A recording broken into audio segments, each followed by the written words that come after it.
네, 구약성경 잠언 13장 8절에서 14절까지를 보겠습니다.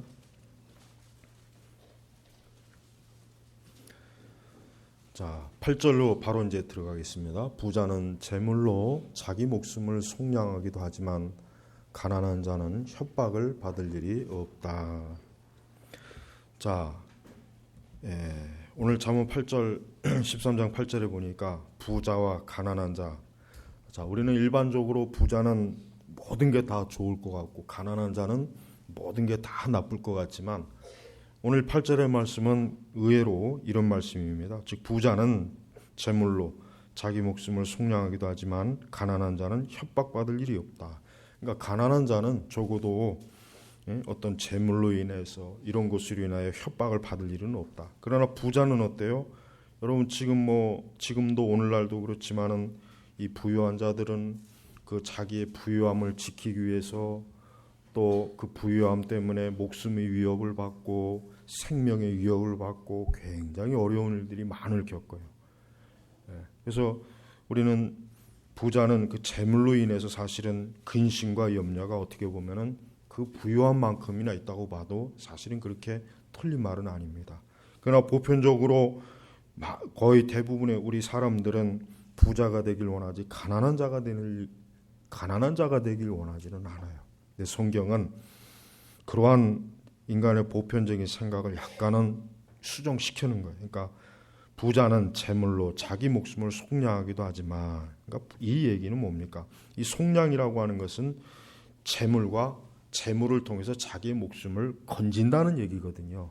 그러니까 사실은 뭐예요? 그만큼 자기의 재물 때문에 위협을 받는다는 얘기예요. 위협을. 그런데 반대로 가난한 자는 뭐예요? 가난한 자는 가진 게 없기 때문에 누군가로부터 협박을 받을 일이 없는 거예요.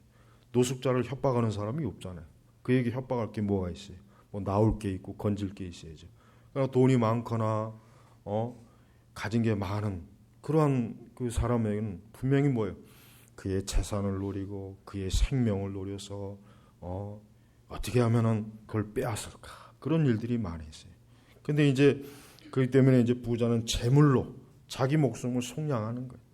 내가 가진 게 맞바꾸자. 내 생명을 살려주는 대가로 내 목숨을 살려달라. 이런 거죠. 그 1912년인가 14년인가 12년인가 그 타이타닉이 침몰할 때 그때 무슨 일이 있었습니까? 그때 그 구명선이 적었잖아요. 그때 많은 그 1등석에 탄 그 부자들이 내가 가진 보석과 많은 것들을 줄 테니까 나를 그 구명선에 태워달라. 그렇게 막 애골복골을 많이 했어요. 근데 사실은 거기에 부자들이 다 타지는 못했죠. 또 옛날에 그 2차 대전 때 그 나치, 그 아우슈비츠나 그 부케르반트에서 보면은 제일 먼저 그 나치들이 유대인들을 할 때 어떻게 합니까? 그들이 가지고 있는 모든 기금속들을 다 먼저 그것부터 다 수거해요. 심지어는 금리빨도 있으면 다 뽑아가지고, 그래가지고 아주 싹싹 다 털어버려요. 사실 그들이 가진 돈을 가지고 그의 생명을 건지지는 못했어요. 그러니까 우리는 부자는 재물로 자기 목숨을 속량하기도 하지만이라는 이 말씀이 다 성취될 수는 없는 거예요. 어떤 경우는 뭡니까? 아무리 많은 재물이 있어도 아무리 많은 돈이 있어도 어때요? 자기 목숨을 건질 수 없는 일들이 많이 있어요. 영국의 유명한 시인 키플링이 그 대학원 수업에서 한번 이런 말을 했어요. 언젠가는 여러분은 돈에 전혀 신경 쓰지 않는 분을 만날 거다. 그분이 누구예요? 예수님이에요. 그리고 그분 앞에서 여러분이 얼마나 가난한지를 알게 될 것이다. 그렇습니다. 여러분, 하나님께서는 돈에 신경을 쓰는 분이 아니에요. 하나님께서는 우리의 생명과 우리의 영혼을 돈을 주고 맞바꾸는 분이 아니에요. 여러분, 사람이 자기의 목숨과 자기의 영혼을 돈을 주고 살 수 있다는 생각은 뭐예요? 어리석은 거예요. 그건 미련한 생각이에요. 돈을 주고 천국에 갈 수는 없죠. 돈을 주고 천국에 간다면은 부자들은 가겠지만 가난한 자는 가지 못할 거 아니에요. 그래서 우리는 돈이 많다고 해서 천국 가는 게 아니라 뭐예요? 우리는 예수 그리스도를 믿음으로 천국을 얻고 예수 그리스도를 믿음으로 하늘의 보화를 얻고 예수 그리스도를 믿음으로 우리는 영적인 부유한 사람이 되는 거예요. 그래서 우리 성도들은 부자가 되는가 가난한 자가 되는가 여기에 관심을 갖기보다는 참으로 내 생명을 어떻게 속량할 것인가, 어떻게 속량하겠습니까? 오직 그리스도의 십자가의 피로만 속량하는 거예요. 다른 것으로 속량할 수는 없는 거예요. 혹 육신의 생명을 잠깐 자기의 재물로 건질 수는 있겠지만 그러나 영원한 생명을 보장받지는 못하잖아요. 그래서 여러분, 우리 믿는 사람들은 진짜 말 그대로 믿음으로 부유함이 돼야 돼요. 그러니까 하나님의 진리로 부유한 사람이 돼야지, 예수 그리스도를 믿는 사람이 영적인 부유함이 너무나 없어요. 아무것도 없다면 그 사람은 참으로 불쌍한 사람이고 비참한 사람이에요. 진정한 성도는 자기의 재물이 많고 적고에 대해서 그것 때문에 시름시름하는 사람이 아니라, 진짜 그리스도인이라면은 내가 참으로 하나님 나라의 영적인 보화, 내가 하나님의 진리의 보화를 얼마만큼 가지고 있는가, 그게 사실은 가장 그에게 있어서는 조마조마한 거예요. 아까 키플링이 얘기한 것처럼 언젠가는 돈에 전혀 신경 쓰지 않는 분, 하나님을 그 앞에서 만나는데, 그 하나님 앞에서 나는 돈이 많으니까 천국에 들여보내주세요, 천만에요. 돈이라고 하는 것은 그분 앞에서는 아무 의미가 없는 거예요. 그러니까 여러분, 부자는 회개해야 돼요.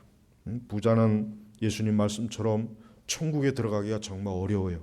오죽하면 예수님이 그런 말씀했겠어요? 오죽하면 얼마나 부자들이 천국에 가기 어려우면은 예수님이 왜 그런 말씀했겠어요?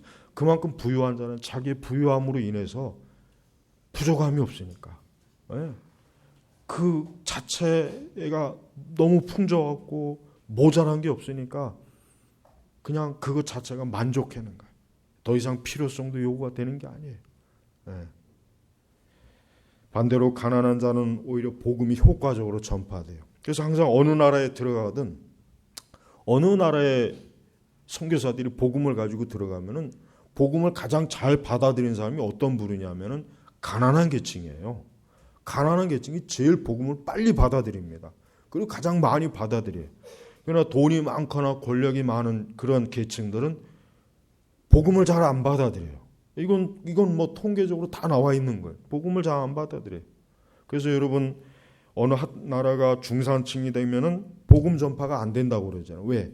이제는 먹고 살만하니까, 먹고 마시고 노는데 이제 사람들이 정신을 파르니까, 복음, 무슨 천국, 영혼구원, 그런 거 전혀 그냥 먼 얘기, 전혀 반갑지 않은 얘기, 전혀 듣고 싶지 않은 얘기, 받아들이고 싶지 않은 얘기 같은. 그러니까 여러분, 복음은 확실히 가난한 사람들이 잘 받아들입니다. 그러니까 가난한 그 사람들에게 복음이 사실 많이 들어가야 돼. 그 사람들은 부자가 되기 전에 빨리 예수님을 믿어야 돼요.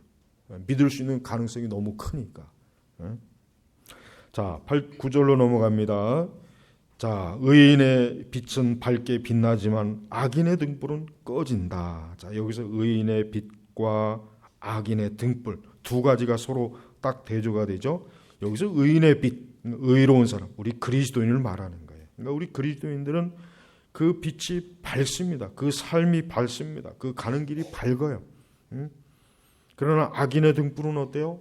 악인의 등불은 결국 이 등불과 빛의 차이는 크죠. 등불은 조금만 바람이 불면 결국 꺼지게 돼 있어요. 사실 악인이 굉장히 강한 것 같고, 악인이 굉장히 크고 정말 난공불락의 엄청난 대단한 것 같지만, 실제로 하나님 볼 때는 등불밖에 안 되는 거예요. 등불. 그냥 혹 불면 꺼져버리는 등불밖에 안 되는 거예요. 악인. 반대로 의로운 사람, 하나님의 자녀들은 어떻습니까? 밝게 빛나요. 밝게. 그래서 이 밝게 빛나는 게 뭐예요? 영원한 생명이 있다는 것이고, 영원한 기쁨이 있다는 것이고, 이 밝게 빛나는 것은 뭡니까? 어둠이 없는 거예요. 죄로 인해서 저주가 없는 거예요. 저주가 없는 거예요. 그러니까 의로운 사람은 그 자체가 참으로 많은 복을 받는 것입니다. 하나님의 자녀들은 이미 충분히 복을 받았기 때문에 사실 하나님 앞에 굳이 복을 달라고 할 필요는 없어요. 이미 그 자체, 그리스도로 인한 그 복이라고 하는 것은 완전한 거잖아요. 완전한 거. 그리스도인이라는 복은 완전한 거예요. 옛날 동화에 어떤 사람이 왕에게 아주 굉장히 유익한 일을 했어요. 그래서 왕이 네 소원이 뭐냐 그렇게 물으니까 이 사람이 뭐라 그랬습니까? 돈을 많이 주세요. 높은 권력의 자리 주세요. 그게 아니라 왕의 사위가 되게 해주세요. 그랬단 말이에요. 왕의 사위가 되면 어떻게 되는 거예요? 결국은 나중에 왕 자리를 차지하게 되는 거예요. 결국은 여러분 우리 그리스도인들은 예수 그리스도 그분 자체가 인간이 추구할 수 있는 모든 것보다 더 뛰어나요. 솔로몬이 아무리 돈이 많아도 그리스도의 그 영광 앞에서는 그냥 뭐예요? 그냥 들꽃에 불과한 거예요. 보잘것없는 거예요. 예, 그냥 길가에 있는 그 들꽃밖에 안 되는 거예요. 솔로몬이 아무리 영화롭다고 해도 그리스도 앞에 서면은 형편없는 거란 말이에요. 그러니까 여러분 의로운 자는 뭐예요? 항상 자기가 아는 의로움을 잘 지켜야 돼요. 불의한 길로 가지 말고 죄악의 길로 가지 말고 어리석은 불신앙의 길로 가지 않도록 항상 의로운 자는 자기의 길을 조심스럽게 가야 돼요. 그래서 우리 성도들은 항상 자기가 가는 길이 의로운 성도의 길로서 항상 주님이 지켜주시고 보호하시기를 늘 기도하는 것입니다. 자, 10절로 넘어가면은 교만은 다툼만 초래하나 충고는 듣는 사람에게는 지혜가 있다. 이 교만은 다툼만 초래한다. 그러니까 교만은 그것이 끼어들면 무조건 다툼이 있는 거예요. 교만이 그럼 뭡니까? 교만이란 건 뭐예요? 성경에서 교만의 가장 큰 특징이 뭐냐면 하나님을 무시하는 거예요. 교만은 성경적으로 교만함이라고 하는 것은 하나님을 무시하는 겁니다. 그러니까 하나님을 무시한다는 건 뭐예요? 하나님을 아예 아까 오전에 가인이 교만한 사람. 왜? 하나님을 무시한 거예요. 그건 하나님 무시하죠. 하나님의 말씀을 무시하죠. 그러니까 가인은 사실 교만한 사람이에요. 그 대신 아벨은 겸손한 사람이었습니다. 그러니까 이 교만한 사람은 다툼이 올 수밖에 없어요. 그의 교만이 다툼을 그러니까 다툼을 모셔오는 거예요. 좋은 걸 모셔와야지 겨우 모셔오는 게 다툼을 초래한다. 모셔오는 거예요. 그러니까 여러분 이 교만은 뭐예요? 이 교만이 가득 차면 사회와 국가 이 세상의 모든 것에 혼란스러워요. 모든 전쟁의 씨앗은 교만이에요. 교만. 국가 간의 전쟁도 결국 교만 때문에 오는 거예요. 교만. 이 권력자들, 정치가들의 교만 때문에 결국은 이 전쟁이 오는 거예요. 거기서 전쟁이 오는 거예요. 다른 데서 전쟁이 오는 게 아닙니다. 또 교만은 뭡니까? 자기의 힘을 자랑하는 게 교만이에요. 예. 삼손은 하나님께로부터 얻은 그 힘을 굉장히 교만하게 썼어요. 결국은 삼손이 큰 숫자 부끄러움을 당하잖아요. 그 힘이 하나님에게서 온 건데 삼손은 자기의 힘을 마치 자기의 것처럼 그렇게 착각한 거예요.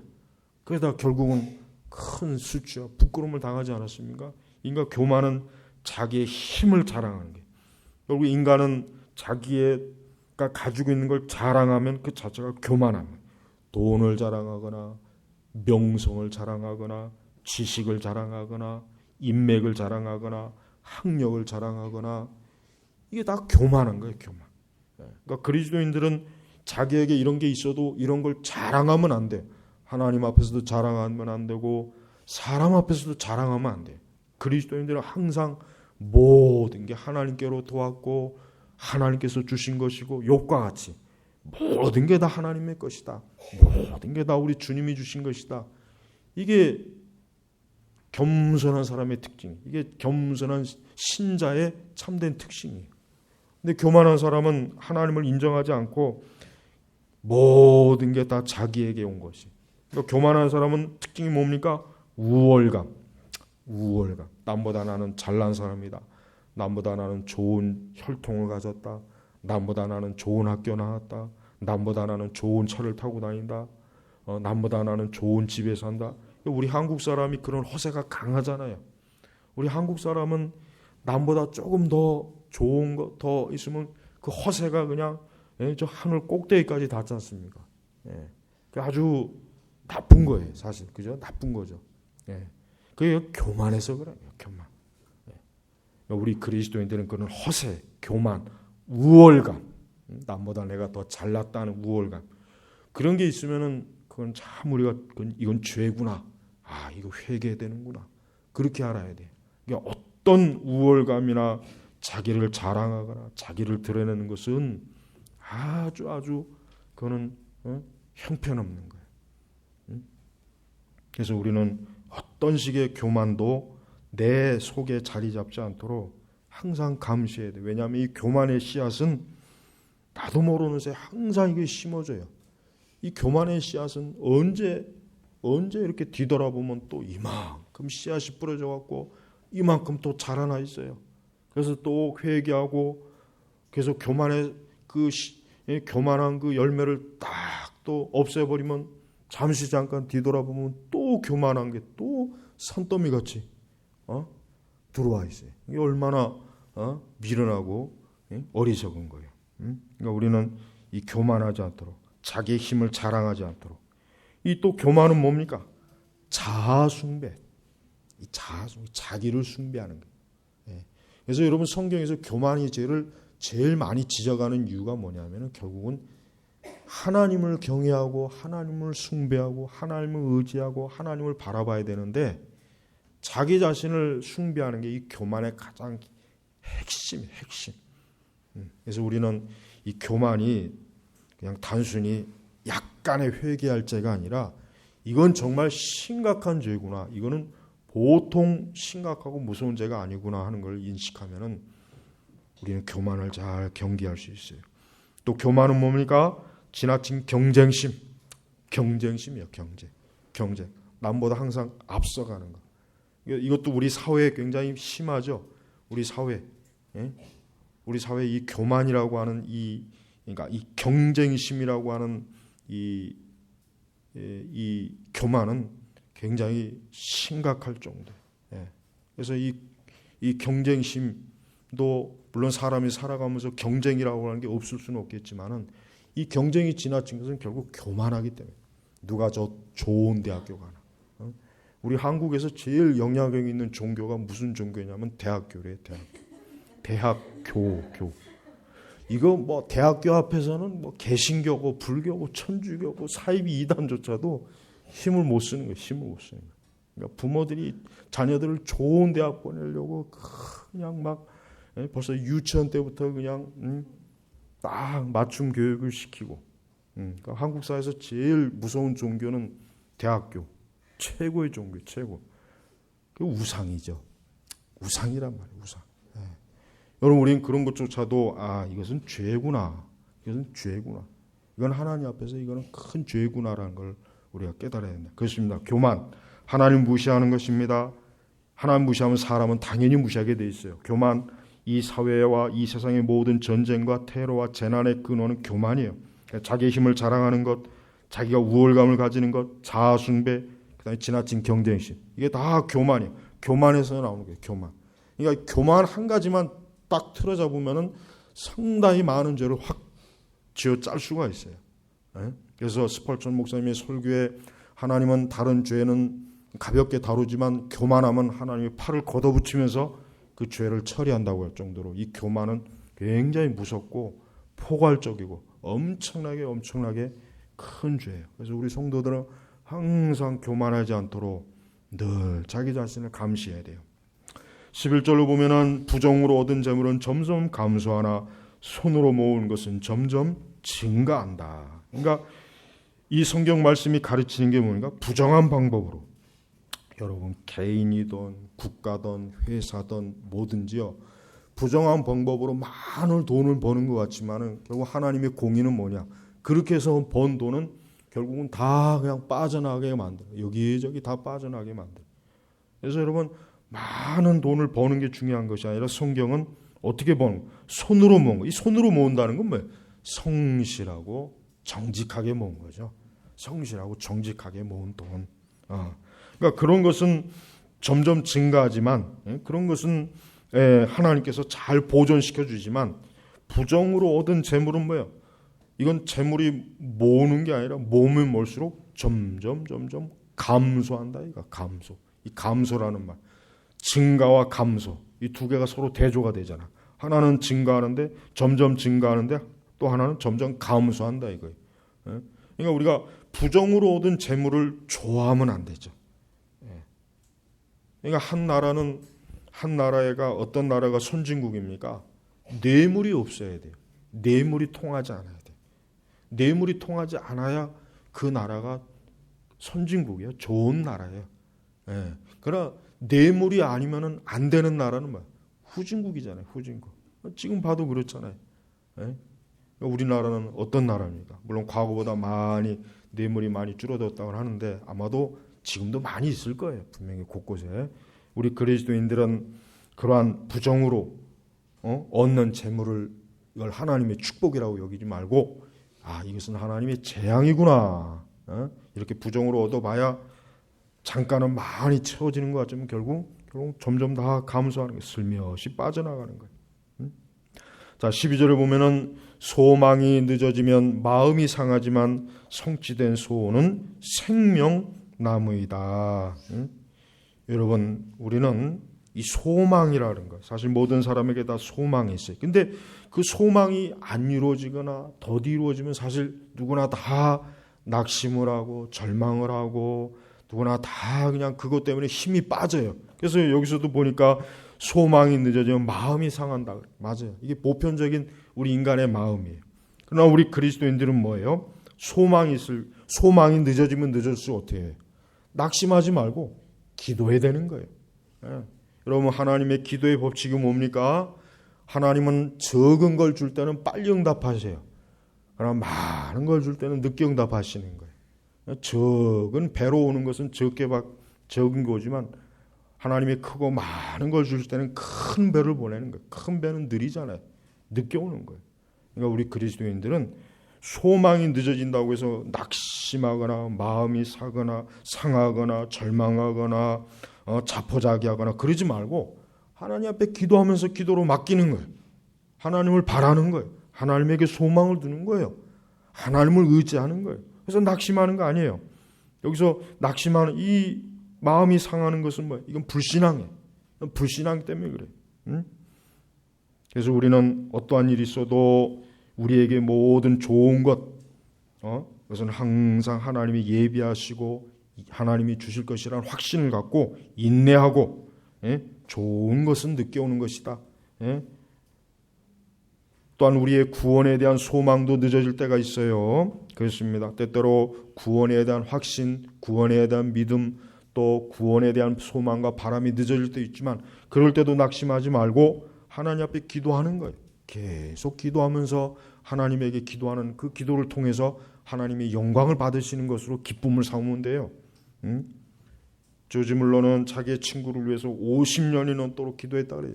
그의 구원을 위해서. 근데 죽었어도 그가 회개하지 않았지만 그 친구가 조지 물러의 장례식에 가서 회개하고 예수님 믿었다 그랬어요. 여러분, 우리는 누군가의 구원을 바랄 때 낙심할 필요 없어요. 오래 기도하는 거예요. 계속 기도하는 거예요. 그럼 꼭 이루어집니다. 낙심할 필요가 없어요. 항상 기도하면 하나님이 이루어지는 거예요. 그러니까 우리 믿는 성도는 마음이 상하면 안 돼요. 이 마음이 상하면 참 힘들어요. 이 사람이 살면서 마음이 상해버리면 굉장히 힘들고 어려운 거예요.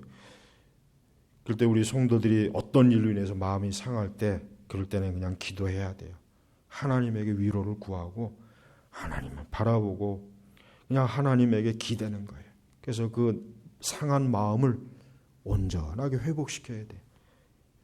우리가 마음이 상한다고 해서 그것으로 인해서 불평하거나 낙담하거나 근심하거나 염려하면은 그럼 그 마음이 더 상해요. 더 상해버리고 더 피폐해지고 그 삶이 힘들어진단 말이에요.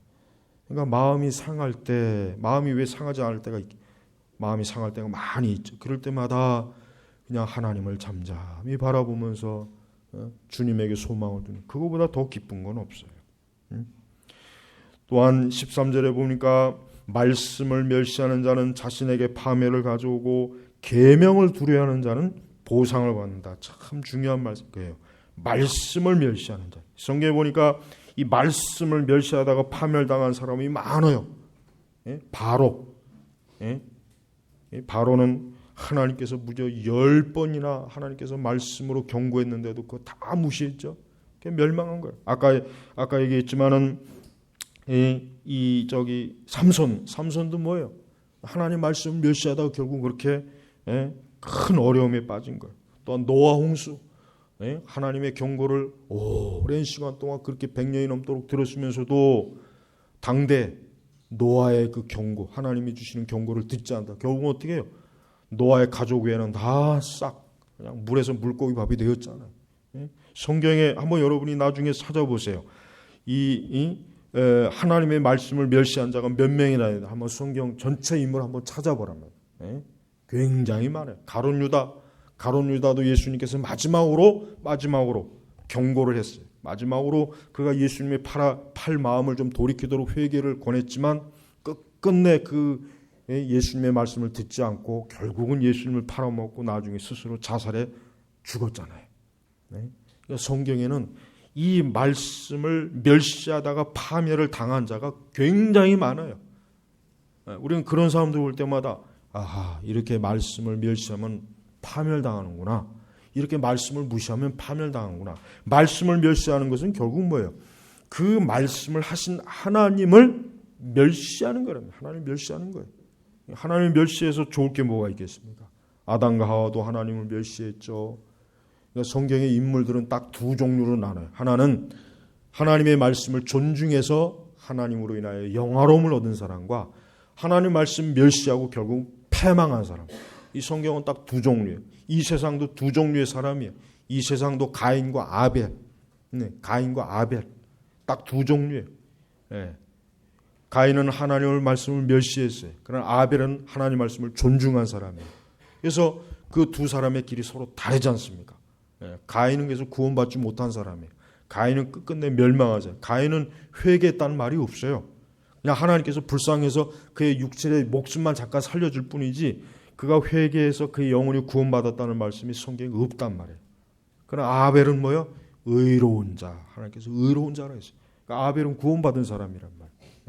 여러분, 우리가 항상 하나님의 말씀에 순종한다는 거.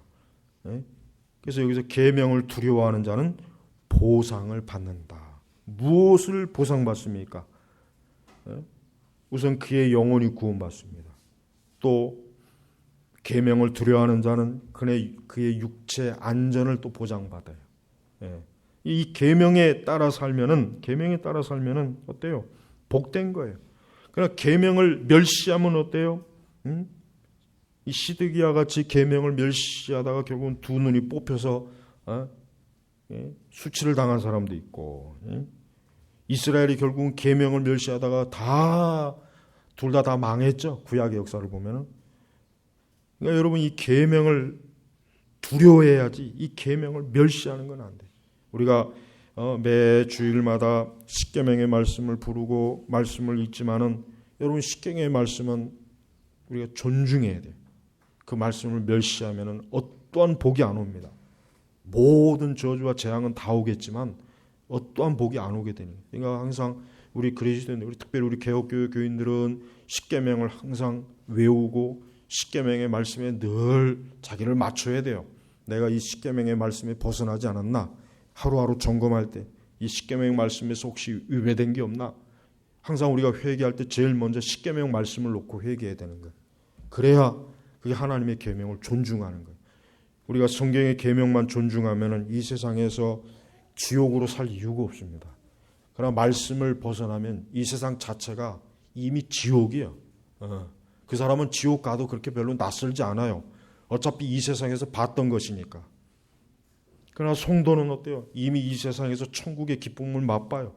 그가 천국에 가도 역시 낯설지 않을 겁니다. 왜? 이 땅에서 하나님의 계명을 지킴으로 천국의 기쁨을 누려봤으니까. 그러니까 우리 성도는 계명. 근데 지금 우리 시대 이 교회는 계명을 완전히 다 폐기 처분했어요. 그러니까 지금 우리 시대는 어떠한 이단의 영향이 있냐면 무율법주의 이단. 무율법주의. 그러니까 계명 폐기한 거예요. 계명. 우리가 이 성경의 이 하나님의 이 율법의 이 의식법이라든가 율법의 사회적 이 법은 폐기돼도 율법의 이 교훈은 어때요? 여전히 우리가 받아들여야 된단 말이에요. 오늘날 뭐 피를 먹지 말라. 그거 구애될 필요 없어요. 그러나 우리가 하나님의 말씀에 나온 율법의 그 교훈, 도덕적 교훈, 그거는 우리가 그대로 지금도 지켜야 된단 말이에요. 지금 우리가 성전을 세울 필요 없죠. 예수 그리스도께서 이미 십자가에서 완성하셨잖아요. 그분이 성전이잖아요. 그러나 오늘 성전을 세우지 않더라도 우리는 어때요? 하나님께서 그 영광스러운 그리스도의 몸 된 우리의 이 몸 성전을 어때요? 거룩하고 경건하게 지켜야 된단 말이에요. 자기의 육신을 함부로 죄악에 노출시키고 자기의 육신을 함부로 이 세상 더러운 것에 몸담고 있으면 그게 바로 뭐예요? 계명을 불순종하는 거란 말이에요. 그러니까 그리스도 예수 안에서 자유가 있다고 해가지고 계명을 불순종하고 계명과 구애받지 않는 그런 신앙은 그거는 마귀의 신앙. 그건 기독교 신앙이 아니에요. 그건 복음의 신앙이 아니란 말이에요. 그러니까 여기서도 말씀을 멸시하는 자는 자신에게 파멸.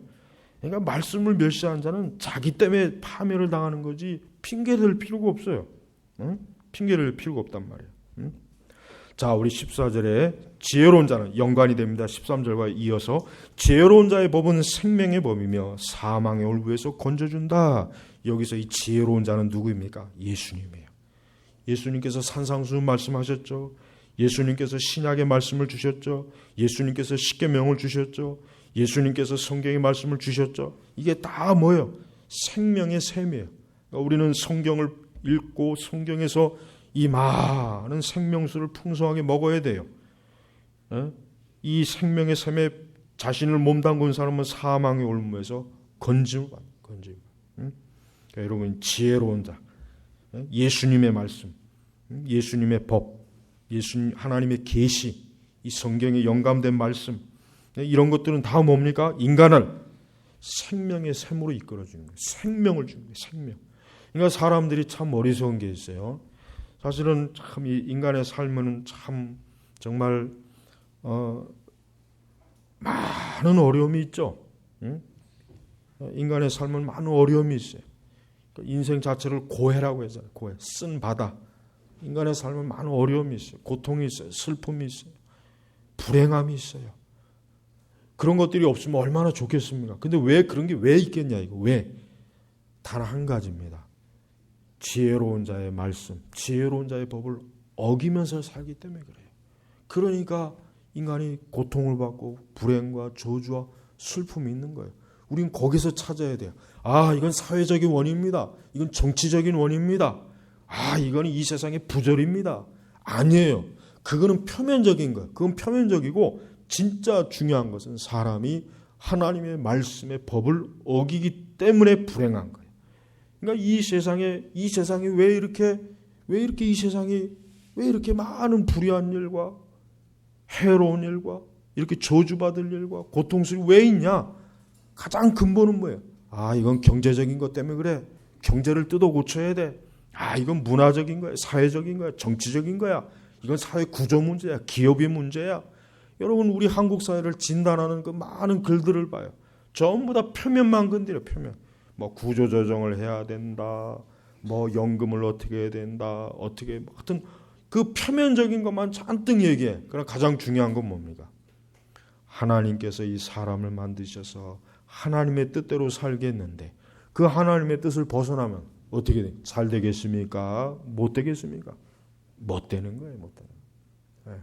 이게 가장 큰 성경은 이러한 지혜를 사람들에게 알려주려고 우리에게 계시된 거란 말이에요. 그러니까 그리스도인들은 항상 무엇인지 사물을 볼 때나 세상을 볼 때나 가장 본질적인 무엇인가를 잘 보면 항상 거기에 뭐가 있냐? 결국은 하나님의 말씀을 불순종한 거예요. 굉장히 간단해요. 네, 뭐예요? 말씀을 멸시한 거예요. 계명을 우습게 여긴 거예요. 결국 이것 때문이에요. 아, 이것 때문이구나. 결국 이게 모든 불행과 파멸과 저주와 불행을 다 초래한 것이구나. 얼마나 간단합니까? 그러니까 철학은 인간을 미치게 하지만 하나님의 진리는 인간을 제정신 들게 하는 거예요. 네, 그러니까 인간이 머리가 복잡하고 생각이 복잡한 게 왜 그런지 아십니까? 진리가 없어서 그래요. 진리. 그러니까 하나님의 진리를 아는 사람은 복잡하지 않아요. 네, 머리가 복잡할 필요가 없어요. 간단해요.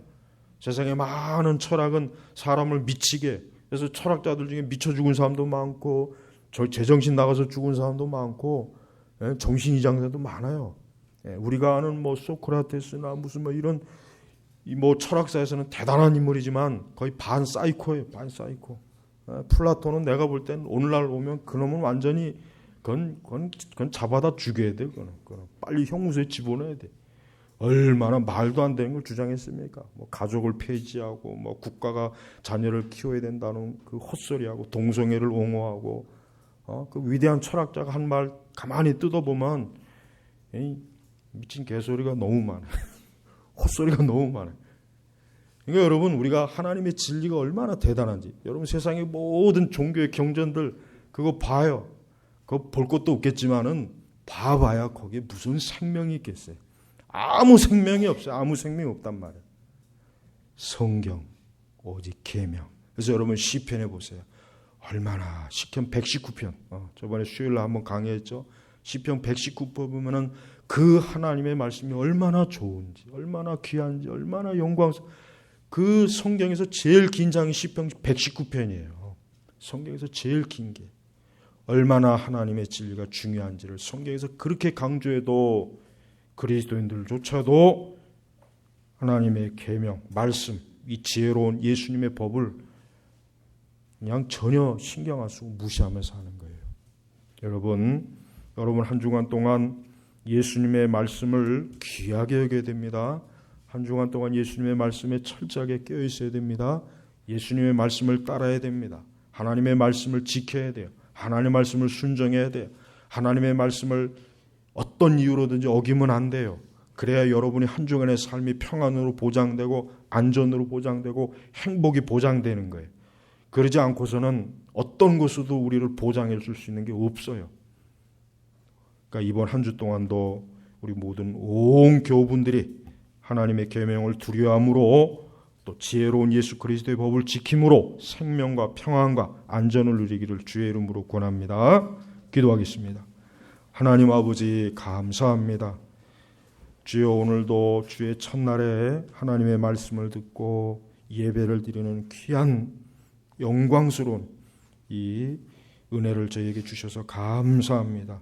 한 주간에도 우리 모든 우리 제네바 교육교회 온 교우들이 생명의 샘에서 마음껏 영생수를 먹고 마시고 누리는 참으로 생명수 강가의 삶을 살 수 있도록 한 주간도 축복해 주시옵소서. 감사하며 살아계신 우리 주 예수 그리스도의 이름으로 기도 올렸습니다. 아멘.